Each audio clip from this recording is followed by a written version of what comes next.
இப்பொழுது நம்முடைய முன்னிலை வகிக்கக்கூடிய நம்முடைய சுவாமி வரிச்சுக்குடி சுவாமி அவர்களை ஓரிரு வார்த்தைகள் பேசுமாறு அழைக்கிறேன். வரிச்சுக்குடி சுவாமி சுவாமியினுடைய சீடர். சுவாமிக்கு 90, அவருக்கு 92. இப்போ 92 90ஐ பாராட்டுகிறது.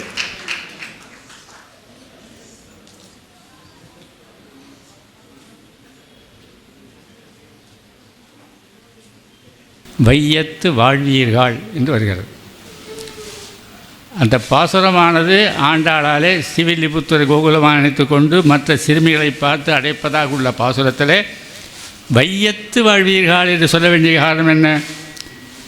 அந்த கோகுலத்திலே வாழ்கின்ற பெண்களேன்னு சொல்ல வேண்டியதானே. அப்படி இல்லாமல் வையத்து வாழ்வீர்கள் என்று சொன்னால் என்ன பொருள் தெரிகிறது? ஆண்டாளுடைய நோக்கம் உலகமே வாழ வேண்டும். உலகம் அந்த லோகா சமஸ்தா சுயினோபகந்தின்னு சொல்லுமா போல உலகமே வாழ வேண்டும் என்று நினைப்பதினாலே அங்கே வையத்து வாழ்வீர்கள் என்று உலகத்தினுடைய அத்தனை பேரையும் அழைப்பது போல இருப்பதனாலே அதே போன்று நம்முடைய சுவாமிகளிடம் எல்லோரும் நன்றாக இருக்க வேண்டும், எல்லோரும் பணிவோடு இருக்க வேண்டும், சிறப்போடு இருக்க வேண்டும், திருமண அருள் பெற்று இருக்க வேண்டும், பல்லாண்டு இருக்க வேண்டும் என்ற நோக்கிலே அவர் வையத்திலே வாழ்ந்து கொண்டிருக்கிறார். வையத்து வாழ்வீர்கள் என்பதிலே வையத்து வாழ்ந்து கொண்டிருப்பவர் ஏவியார் சொல்லி அவர் இன்னும் ஒரு 100 ஆண்டு என்று வாழ்த்தி விடைபெறுகிறது. நன்றி, வணக்கம். அடுத்து முன்னிலை வகிக்கக்கூடிய டாக்டர் சிவசாமி, நாடி நாவலர். எனது பரிபூர்ண சரணாகதியை சுவாமியினுடைய பாதத்திலே சமர்ப்பிக்கிறேன். இந்த வாய்ப்பு எனக்கு பெருமாள் திருவுள்ளத்தின் மூலமாக கிடைத்திருக்கிறது. சுவாமியை பற்றி சாமிக்கும் எனக்கும் உள்ள சம்பந்தம் கடந்த 30 ஆண்டுகளாக நடந்துக்கிட்டு இருக்கு. சுவாமியினுடைய திருவுள்ளத்தில் எனக்கு இடம் கிடைச்சது நான் பெரிய பாக்கியமாக நினைக்கிறேன். சுவாமி இருந்து இன்னும் ஒரு 100 ஆண்டு இருந்து இந்த வைணவத்தை வழிநடத்தி சிறப்பிக்க வேண்டுகிறேன் என்று கூறி விடைபெறுகிறேன். வணக்கம். இப்பொழுது சுவாமிக்கு ஆலய தரிசன ட்ரஸ்ட் சார்பிலே அவருக்கு மலர் மாலையும் மலர் கிரீடமும் அணிவிக்க இருக்கின்றோம். ஒரே ஒரு நிமிஷம்.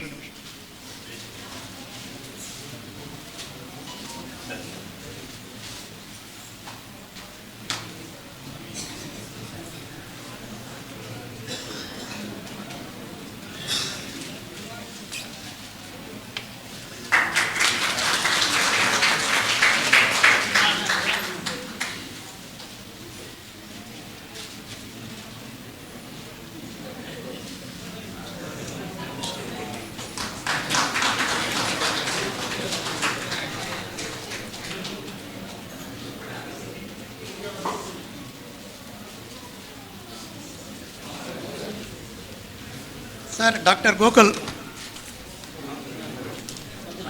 டாக்டர் வி பிரேமசுதா 2 பேரும் ஒன்றா வரலாம். நம்முடைய டாக்டர் அவர்கள் திருநெல்வேலியிலே மிகச்சிறந்த சிறுநீரக மருத்துவத்துறை நிபுணர். சுவாமியினுடைய உபாதைகளை எல்லாம் சரசரன்னு குணப்படுத்திட்டார். அப்படி ஒரு கைராசி. ஸ்ரீமதே ராமானுஜாய நமகா. சுவாமி தொடர்பு எனக்கு கிடச்சது வெங்கடேஷ் சுவாமி மூலமாக தான். சுவாமிக்கு மருத்துவ கைங்கரியம் பண்ணது ஒரு வித்தியாசமான அனுபவம். எதுக்கு மருத்துவம் படித்தோம்னு சில சமயம் நமக்கு தோணும். மருத்துவம் படித்ததோட பலன் சுவாமி போன்றவாளை ட்ரீட்மெண்ட் பண்ணுறச்சே எனக்கு அது கிடைக்கிறது. அதுக்கு நான் வெங்கடேஷ் சுவாமிக்கு தான் ரொம்ப கடமைப்பட்டிருக்கேன். அவரால் நிறைய கைங்கரியங்கள் கிடைக்கிறது. இதே போல் நம்ம சுவாமி உட்காந்து எழுதுறதை பார்க்குறச்சே ரொம்ப சந்தோஷமாக இருக்குது. சமீபத்தில் கூட வந்திருந்தேன் சுவாமியை சேவிக்கிறதுக்கு. உட்காந்து நல்லா ஆரோக்கியமாக எழுதுறார். ஏன்னா நான் கலிநொலி மாலை இந்த இதுக்கு வந்திருக்கும்போது கான்ஃபரன்ஸுக்கு வந்திருக்கச்சே முதல்ல சுவாமி அப்போ தான் மீட் பண்ணேன். நான் ரொம்ப எங்கள் மெடிக்கல் கான்ஃபரன்ஸ்லாம் எப்படி நடத்துவாளோ அப்படி நடத்துறாது. சுவாமி ஒரு புக்கை ரிவ்யூ பண்ணார். ரொம்ப இம்ப்ரெஸ் ஆகிட்டேன் அதில். அன்றைக்கி கொஞ்சம் சுவாமிக்கு உடம்பு முடியாமல் இருந்தது. இப்போ சுவாமி நல்லா ஆரோக்கியமாக இருக்கார். இதே போல் சுவாமி இருக்கணும்.